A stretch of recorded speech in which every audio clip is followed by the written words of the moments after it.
혹시 세계적인 축구 선수랑 혈통 좋은 경주마 사이에 공통점이 있다고 생각해 보신 적 있으세요? 하하, 갑자기요. 그것도 부상에 관해서요. 언뜻 들으면 전혀 다른 세계 얘기 같잖아요. 그렇죠. 한쪽은 잔디 위를 달리고 한쪽은 트랙 위를 달리니까요. 네. 그런데 오늘 저희가 바로 그 둘 사이에 있는 아주 깊고 또 놀라운 연결고리를 한번 파헤쳐 보려고 합니다. 네, 맞습니다. 바로 축구 선수들이 정말 지긋지긋하게 겪는 그 만성 사타구니 통증 있잖아요. 아, 서해부 통증이요? 네, 그 서해부 통증이랑 엘리트 경주마들이 겪는 골반 그리고 허리 쪽 근골격계 질환, 이 둘 사이에 생체 역학적인 유상성에 대한 이야기입니다. 와, 그러니까 완전히 다른 종의 운동선수들이 사실은 같은 종류의 문제를 고통받고 있다는 거네요. 바로 그겁니다. 기계적인 문제라는 관점에서 보면요. 오늘 저희가 분석해 볼 자료가 또 아주 특별합니다.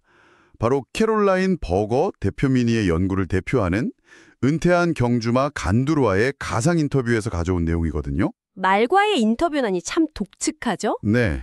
그래서 저희의 목표는 이 특별한 관점을 통해서 인간과 말, 이 두 엘리트 운동선수들이 공유하는 움직임이라는 근본적인 언어를 깊이 있게 이해해 보는 겁니다. 아마 어떤 분들은 에이, 말도 안 돼! 라고 생각하실 수도 있어요.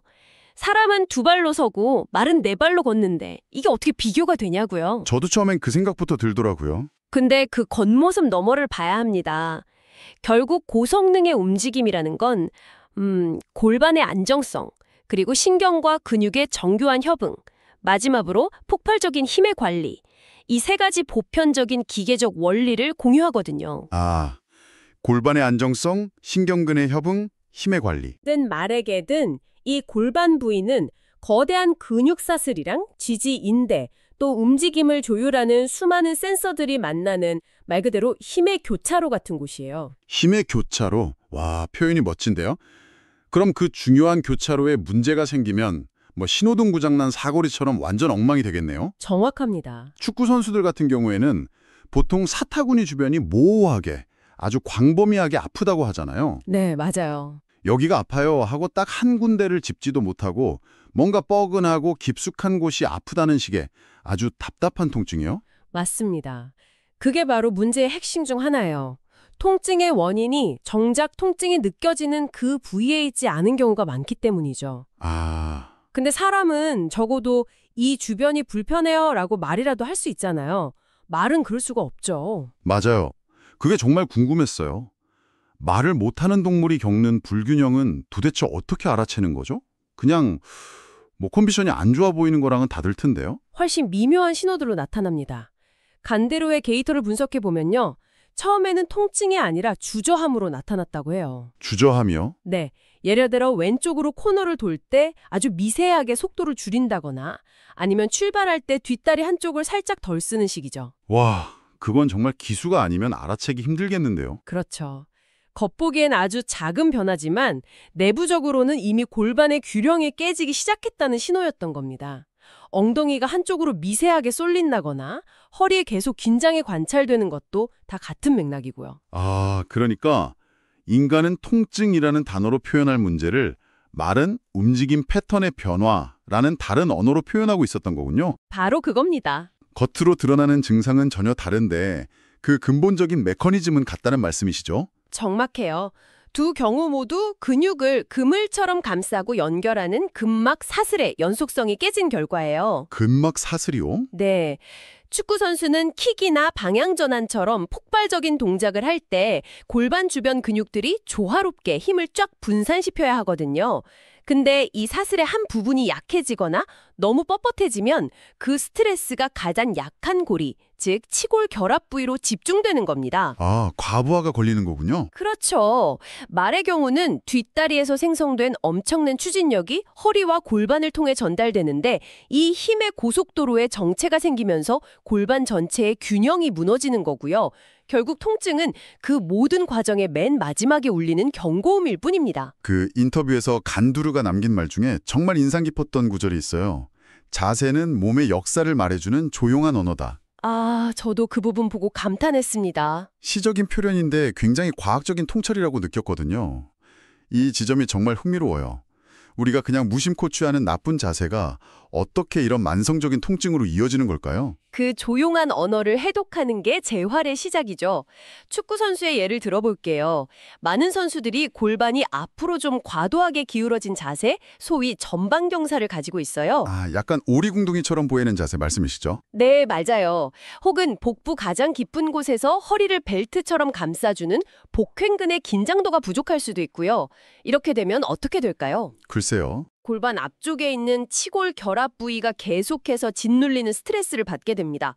원래는 힘의 균형점이 되어야 할 곳이 매일 삐걱거리는 문 경첩처럼 마찰과 충돌이 일어나는 문제의 진원지가 되어버린 거죠. 비걱거리는 문 경첩이라니 비유가 확 와닿네요.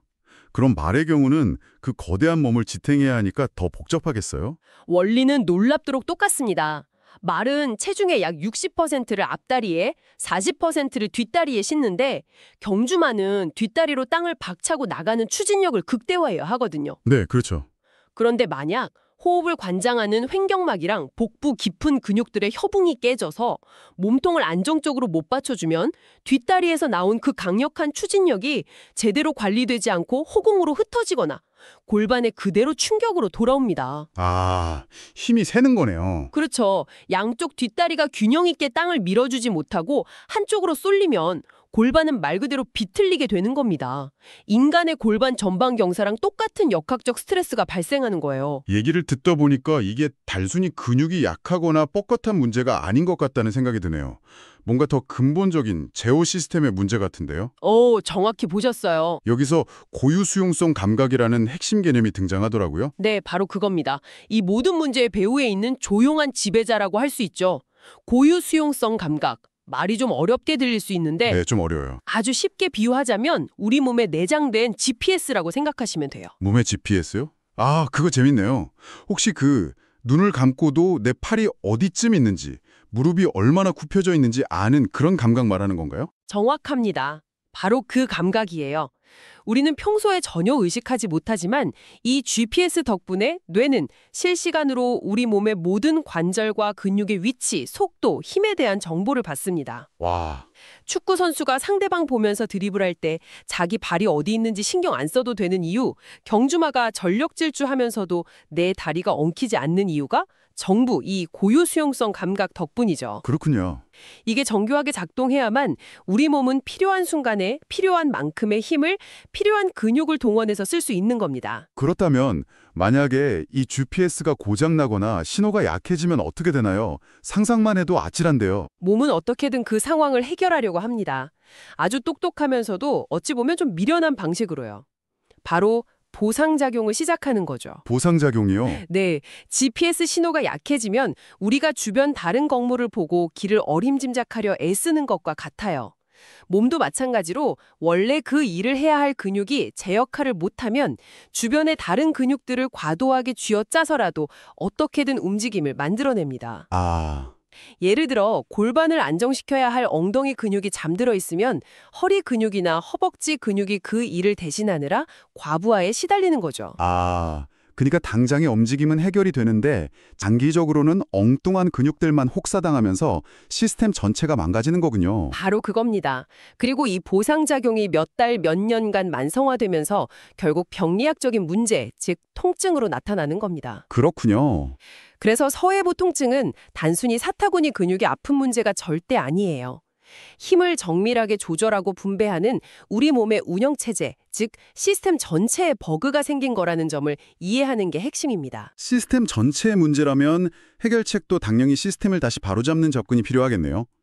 특정 근육 마사지하거나 주사 놓는 그런 국소적인 치료로는 어림도 없겠어요. 맞습니다. 근본적인 해결이 안 되죠. 이 대목에서 간디루가 재활을 통해 움직임을 다시 배웠다는 경험을 이야기하면서 자연스럽게 필라테스라는 해결책으로 넘어가더라고요. 네. 그런데 여기서 말하는 필라테스는 우리가 흔히 생각하는 매트 위에서 하는 운동 이상의 의미를 가집니다. 아, 그런가요?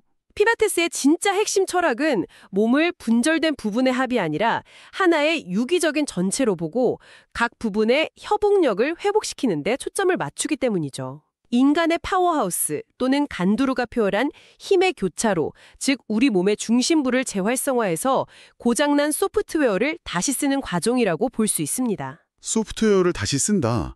그 과정이 구체적으로 어떻게 이루어지는 건가요? 그냥 어려운 동작들을 따라하는 거랑은 다를 것 같은데요? 그럼요. 간두루의 재활 과정에 빗대어 보면 이 접근법은 크게 3단계로 이루어집니다. 첫 번째 비밀은 놀랍게도 호흡에서 시작돼요. 호흡이요? 운동이 아니라요? 네, 코어 강화가 윗몸 일으키기 위해서 시작되지 않는다는 거죠.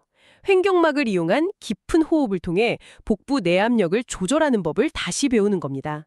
횡격막은 단순한 호흡 근육이 아니라 그 자체로 척추를 안정시키는 아주 중요한 자세 유지 근육이거든요. 간두루의 표현을 빌리자면 자기 자신의 숨과 다시 친구가 되는 법을 배우는 단계죠. 숨과 다시 친구가 된다니. 와, 정말 와닿는 표현이네요.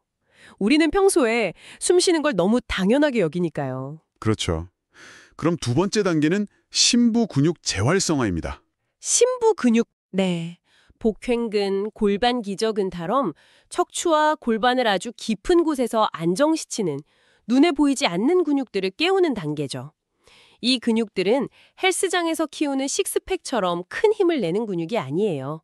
오히려 움직임이 일어나기 바로 직전에 먼저 미세하게 수축해서 관절이 흔들리지 않도록 꽉 잡아주는 조용한 일꾼들입니다. 조용한 일꾼들이요? 네, 보상작용에 익숙해진 몸은 이 근육들 쓰는 법을 잊어버렸거든요. 아, 그러니까 겉으로 보이는 화려한 근육보다 보이지 않는 곳에서 묵묵히 일하는 안정화 근육들의 팀워크를 먼저 복원하는 거군요. 맞습니다. 그리고 마지막 세 번째 단계가 바로 움직임 사슬 재건입니다. 네. 조용한 일꾼들이 제자리를 찾으면 그 안정적인 토대 위에서 골반, 몸통, 팔다리 간의 부드러운 연결, 즉 힘의 전달 경로를 다시 구축하는 겁니다. 이건 마치 엔진을 완벽하게 정비하고 차체를 단단히 바로잡은 뒤에 마지막으로 변속기와 바퀴의 연결을 부드럽게 만드는 것과 같아요. 아, 비로소 운동 소프트웨어가 완전히 업데이트되는 거네요. 그렇죠. 정말 체계적이네요. 그런데 여기서 진짜 궁금한 게 생겼어요. 네. 이 원리가 말에게는 어떻게 적용될 수 있을까요? 말한테 자, 이제 횡격막으로 호흡하면서 복행근에 힘 주세요. 이럴 수는 없잖아요. 바로 그 지점이 이 비교 연구의 가장 흥미로운 부분입니다. 말에게는 직접적인 움직임 지시 대신 반사신경을 이용해요. 반사신경이요? 네. 한마디로 몸을 살짝 속여서 스스로 정답을 찾게 만드는 거죠. 예를 들어 아주 살짝 불안정한